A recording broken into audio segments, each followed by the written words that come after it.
Old Monk, a brand that became a legend without marketing, no celebrity ads, no premium packaging, no influencer campaigns.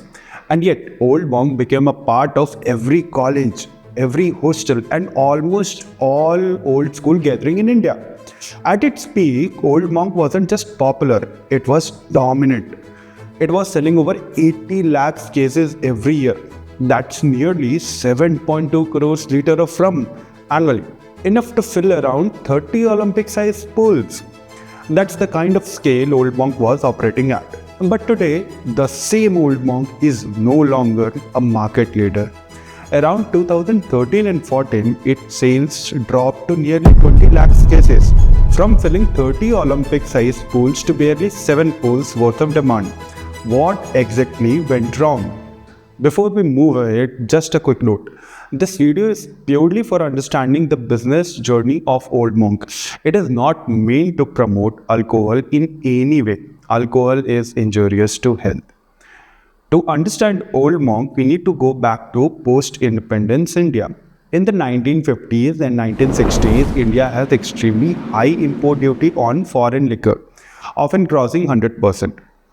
So for example, if a foreign alcohol brand costs around 1000 internationally, it could easily cost 2000 to 2500 in India after import duties and taxes. This made foreign brands significantly more expensive compared to domestic options like Old Monk.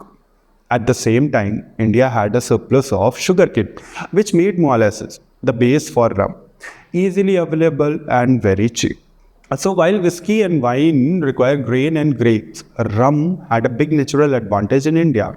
Old Monk entered this market in 1954 at the perfect time. And it didn't just compete on price, it competed on quality. Old Monk wasn't just cheap, it was good.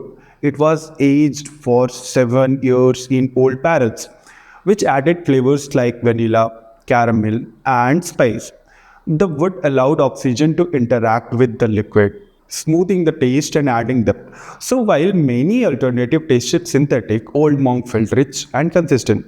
But the real genius was how it spread. Old Monk didn't rely on advertisement.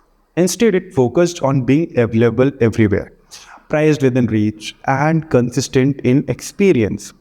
If you look at pricing, the contrast became very clear.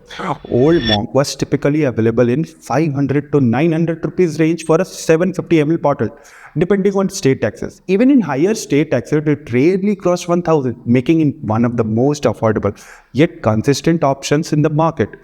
This made it extremely popular among students, middle-class consumers, and especially army personnel.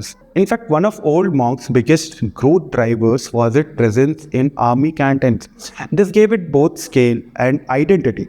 It became associated with strength, reliability, and simplicity. And slowly, it became a habit. People didn't compare Old Monk, they defaulted to it. For years, Old Monk dominated the rum market so strongly that competition barely felt visible. But then everything changed. In 1991, India opened its door to the world. 1991, a turning point for India. After decades of a protected economy, the country opens its markets to the world, inviting foreign companies, global brands, and international competition into one of the largest untapped consumer markets on earth. The economy opened up.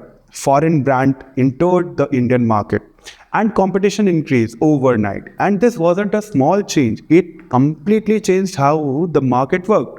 By the early 2000s, whiskey had clearly taken over the Indian alcohol market, capturing more than 60% of total consumption. Beer followed with roughly 20 to 25%, driven by young consumers and urban demand. Rum, which once had a strong presence, dropped to nearly 10 to 15%. Vodka and other white spirits grew to around 3 to 5%, while wine still remained under 1%. So, what was happening here was very clear. The Indian consumers was moving away from strong, traditional drinks like rum towards lighter, more aspirational and more premium category. And the shift hit Old Monk directly because Old Monk business was heavily dependent on rum. At the same time, its core consumers also started shifting. The middle class moved towards whiskey, Premium consumers move toward important brands and younger audiences start choosing products that looked more modern and aspirational. Old monk audience didn't disappear, it upgraded. But old monk didn't upgrade it with them. Now, to be fair, Old Monk did try to respond to this change. The company introduced variants like Old Monk Supreme and Old Monk Gold Reserve and experimental with different formats and packaging.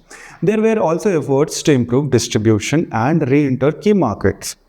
But the problem was none of these became strong hero products.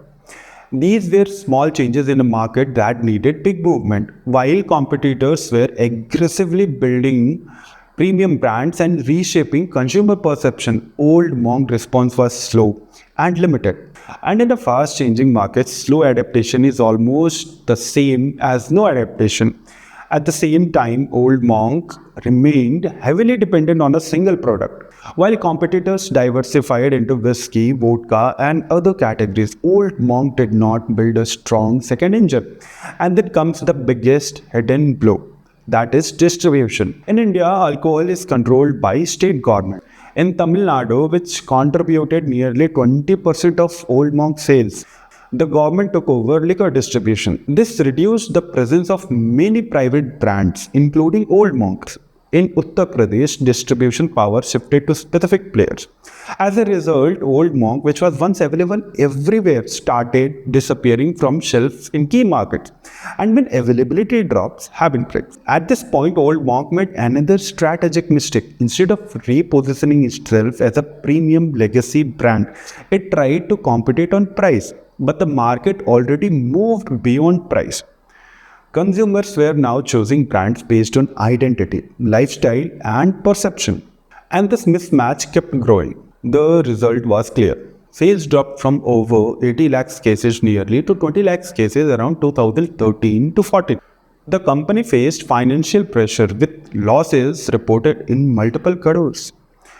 A brand that once dominated the market had now become a shadow of its former self. Now, interestingly, Old Monk hasn't completely disappeared. In recent years, there have been efforts to improve distribution, re-enter key markets, and leverage nostalgia as a strength. Sales have recorded around 70 to 80 lakh cases annually by 2020-21 estimate. But the core issue still remains same.